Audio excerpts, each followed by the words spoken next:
Mereka berjalan dari dalam hutan menuju tempat di mana kami berada. Ketika semakin dekat, barulah terlihat dan semakin jelas kalau mereka berjalan membawa sesuatu. Beberapa orang yang paling depan memanggul keranda mayat. Iya, mereka berbaris membawa keranda mayat, berjalan cukup cepat. Suasana di situ sangat mencekam. Kami hanya terdiam, gak mengeluarkan sepatah kata pun. Assalamualaikum warahmatullahi wabarakatuh. Halo semua sobat Cipta Cerita dimanapun kalian berada. Kembali lagi bersama saya Anto selaku announcer dari kisah horor Cipta Cerita Daily. Oh ya, bagi kalian yang baru gabung, kalian bisa bantu kami dengan menekan tombol subscribe agar channel kami semakin berkembang dan kami menjadi bersemangat untuk membuat konten-konten buat kalian. Dan bagi kalian yang sudah subscribe, kami doakan kalian semoga selalu diperpanjang umurnya, dilancarkan rezekinya, dan selalu dipermudah dalam segala urusan. Amin. Oh iya, untuk episode kali ini kami akan menceritakan kelanjutan kemarin ya, yang dimana Om Heri sama Wahyu memutuskan untuk tidur bersama dikarenakan mereka sudah ketakutan karena setiap hari mereka diganggu oleh pocong. Dan sebelum kita masuk ke ceritanya, kalian bisa simak intro ini terlebih dahulu.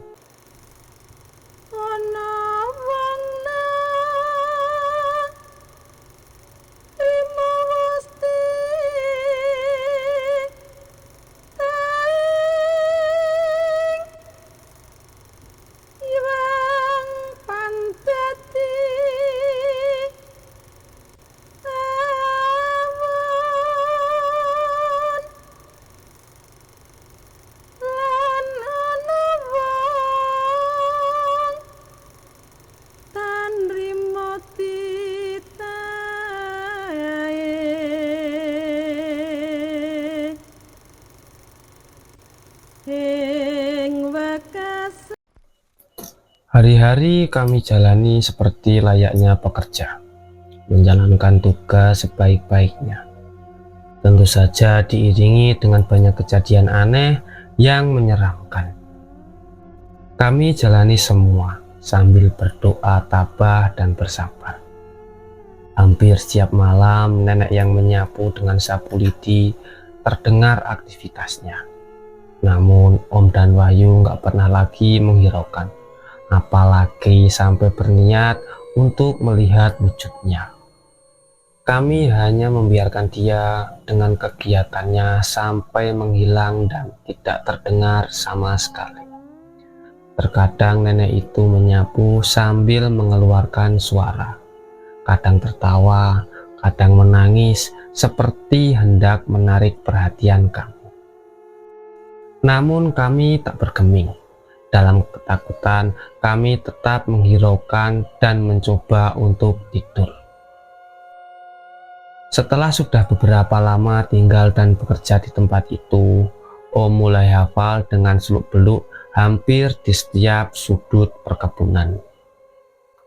Ada satu sudut perkebunan yang sering menarik perhatian Om ketika Om sedang patroli berkeliling di wilayahnya. Sudut wilayah yang cukup menyeramkan ini berbatasan langsung dengan hutan rindang yang berada di luar wilayah perkebunan. Jadi hanya beberapa meter kemudian kami gak akan menemui pohon karet lagi. Hanya ada pepohonan besar dan rindang.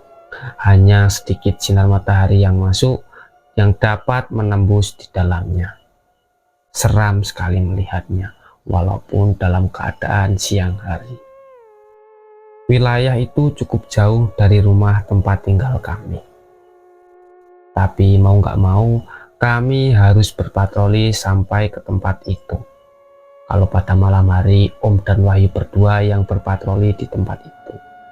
Tapi kalau siang hari, hanya Om saja yang berpatroli di sekitar tempat itu. Waktu itu pada sore hari yang biasa dan normal, Om berjalan kaki mengelilingi perkebunan sendirian. Para pekerja penyadap karet sudah selesai mengerjakan tugasnya. Suasana sudah mulai sangat sepi.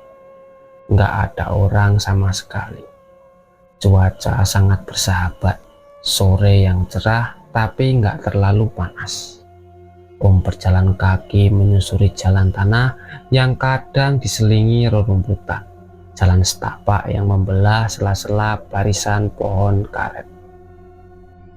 Sampai pada akhirnya Om tiba di tempat yang menurut Om itu sangat menyeramkan. Di situ suasananya sangat sepi dan sunyi. Ketika hari sudah menjelang gelap, ketika Om sudah sampai di sana, angin semilir menghembus pelan, membuat suasana menjadi sedikit sejuk. Om saat itu masih tetap melanjutkan langkah hingga mencapai sudut paling ujung wilayah perkebunan itu. Langkah Om terhenti tepat di ujung pepohonan karet yang paling terakhir, dan Om memperhatikan di sekitar tempat itu. Sekitar 20 meter di depan Om berdiri sudah masuk ke wilayah hutan rimba yang sepi dan gelap itu. Tiba-tiba pandangan Om berhenti pada salah satu sudut hutan. Ada pemandangan yang cukup menarik perhatian Om di saat itu. Dalam suasana sore menjelang maghrib yang sudah mulai gelap itu, Om melihat ada dua orang yang sedang mengerjakan sesuatu. Mereka seperti sedang menggali tanah yang berada di bawah satu pohon yang sangat besar. Penasaran, Om lalu berjalan mendekati mereka. Setelah cukup dekat, barulah Om dapat melihat dengan jelas penampilan mereka. Dua orang laki-laki yang menggunakan pakaian serba hitam, menggunakan topi caping di kepala mereka masing-masing. Mereka menggunakan cangkul untuk menggali tanah. Dengan cangkul itu mereka tampak sedang menggali dengan fokus. Masing-masing dari mereka menggali satu lubang. Jadi ada dua lubang yang mereka gali.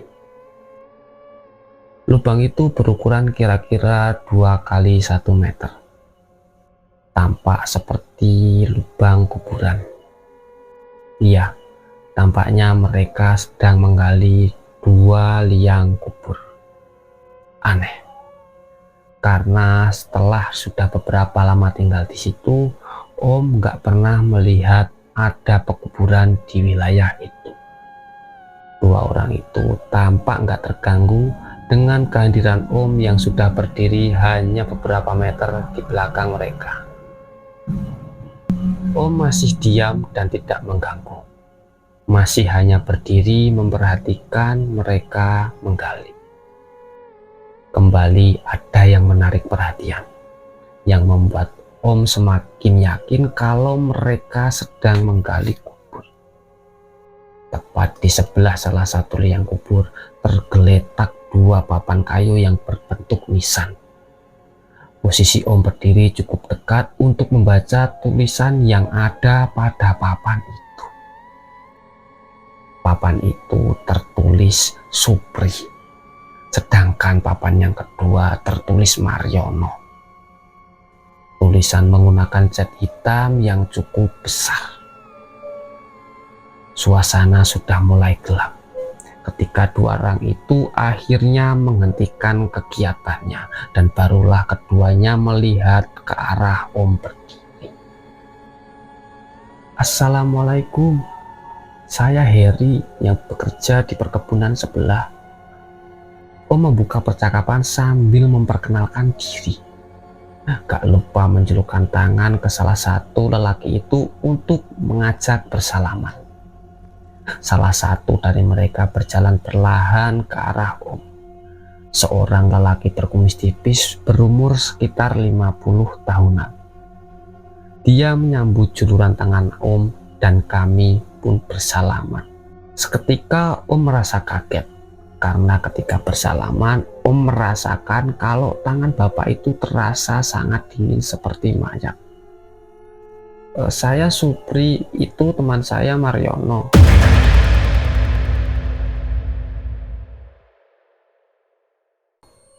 Refleks, Om langsung melepaskan genggaman tangan kami yang tengah bersalaman.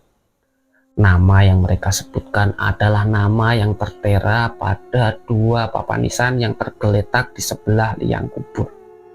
Sesosok lelaki yang mengaku bernama Supri tersenyum menyeramkan dengan wajah pucat dengan mata yang melotot. Sementara rekannya yang berdiri di sebelahnya hanya diam terpaku dan wajahnya nampak pucat juga. Om merinding ketakutan.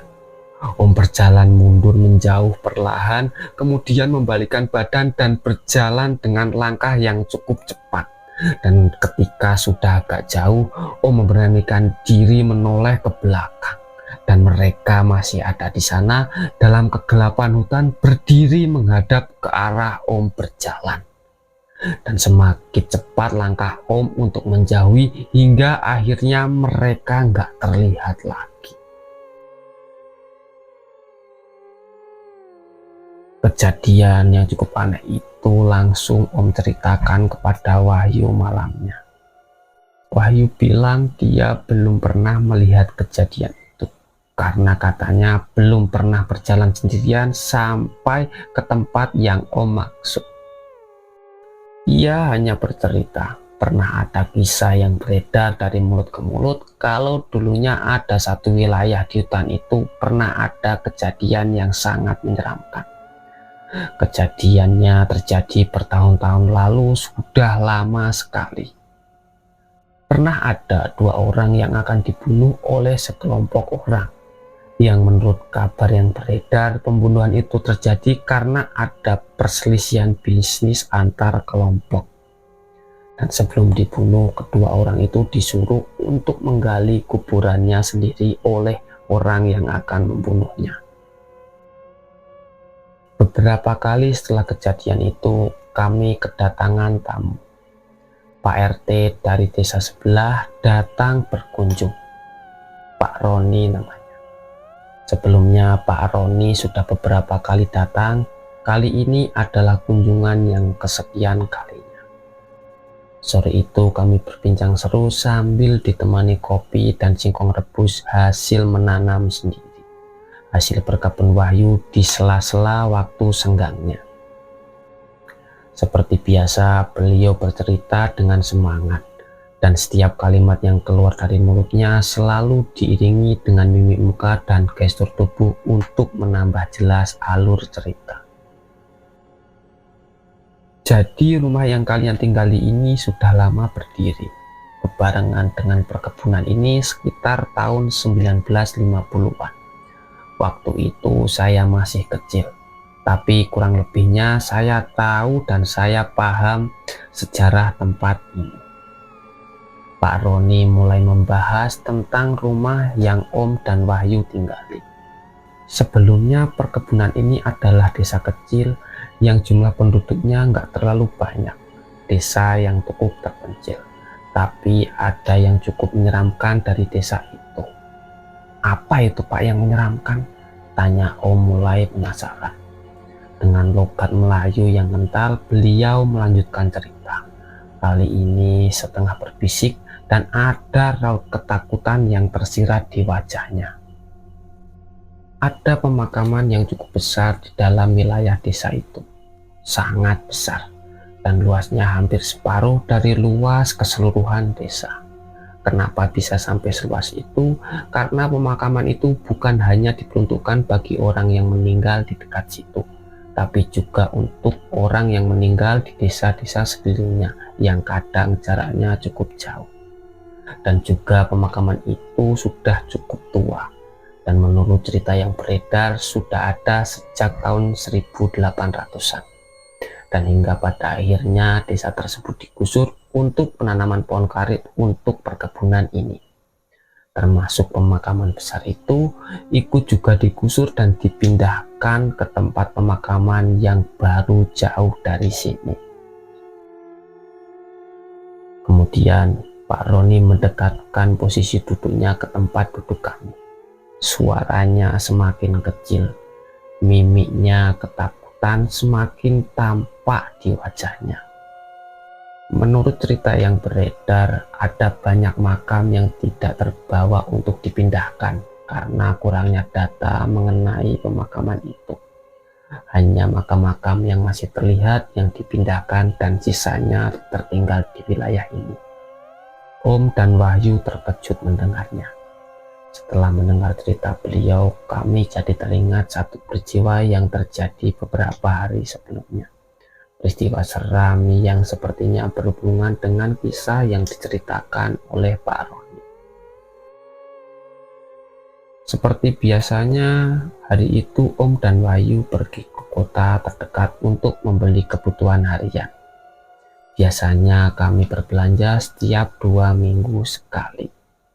Dan perjalanan untuk pulang pergi kurang lebih sekitar 2 jam menggunakan sepeda motor.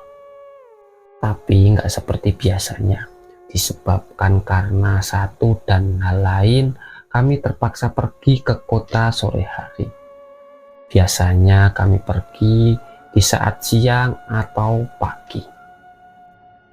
Sekitar jam 5 sore kami mulai perjalanan. Ketika itu waktu maghrib. Kami sudah sampai di tujuan dan selepas isya kami baru selesai berbelanja dan kami mulai bersiap untuk pulang. Ketika baru keluar dari toko, kami berjumpa dengan atasan kami yang kebetulan baru sore harinya datang mengunjungi kami di perkebunan. Dia menyempatkan diri untuk beristirahat di kota itu sebentar sebelum melanjutkan perjalanan ke Palembang. Wah, kebetulan ketemu kalian, ayo kita cari makan dulu. Begitu Pak Burhan bilang. Iya, namanya Pak Burhan. Ajakannya sangat berat untuk ditolak. Karena memang kami sudah sangat lapar dan kami yakin kalau beliau pasti mengajak makan di restoran besar. Dan benar saja, kami mampir di salah satu restoran Padang yang cukup terkenal dan akhirnya kami pun makan enak di situ. Kami cukup lama berbincang di restoran itu karena masih cukup banyak cerita dan keluh kesah yang belum diceritakan kepada beliau mengenai pekerjaan dan hal-hal lainnya. Di situ kami jadi lupa waktu hingga pada akhirnya Wahyu memberi kode dengan menendang kaki. Om di situ langsung melihat jam yang sudah hampir jam 10 malam dan Om langsung menutup pembicaraan dan segera pamit untuk pulang. Oh ya sudah, kalian hati-hati ya, saya lanjut ke Palembang. Begitu Pak Burhan menutup pertemuan dan akhirnya kami pun pulang. Malam Jumat itu udara cukup dingin. Angin berhembus kencang menerpa wajah Om yang duduk di belakang. Wahyu terlihat cukup sigap mengendalikan motor dengan kecepatan yang agak cepat. Hati-hati yuk, ini sudah gelap banget, Om mengingatkan. Iya Pak, iya, saya ingin cepat sampai rumah. 15 menit awal perjalanan, kami masih terlibat percakapan, masih bisa berbincang seru, walaupun dengan barang belanjaan yang cukup banyak di atas motor. Namun ketika sudah memasuki wilayah hutan, kami lebih banyak diam dan mulai nggak berbincang. Takut.